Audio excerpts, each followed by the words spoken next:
How to protect your account from hackers. Follow these steps. First, download Google Authenticator. Once the download is complete, follow these instructions. Open the Meta app. Click on the three-line icon. Then, click on the Settings icon. Select Password and Security. Click on Password and Security again. Next, click on Two-Factor Authentication. Choose your account.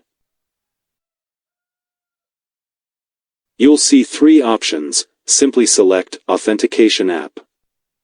Click Next. Now, you need to copy the code displayed on the screen. Click on Copy Key. Click Next.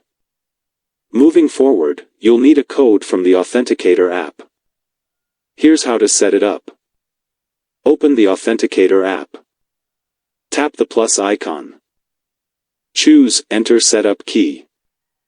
Create a name for this setup.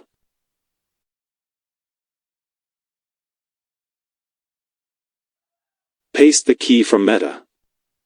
Then, click Add. As you proceed, you'll notice that 6-digit codes appear in both apps. Make sure to copy the code and take note that it changes every 60 seconds. Return to the Meta app. Paste the code. Click Next. Click Done. Your newly established account is now well protected. Whenever someone attempts to log in, Meta will prompt them for the code from the Authenticator app. That's it. Stay connected with us for more informative videos.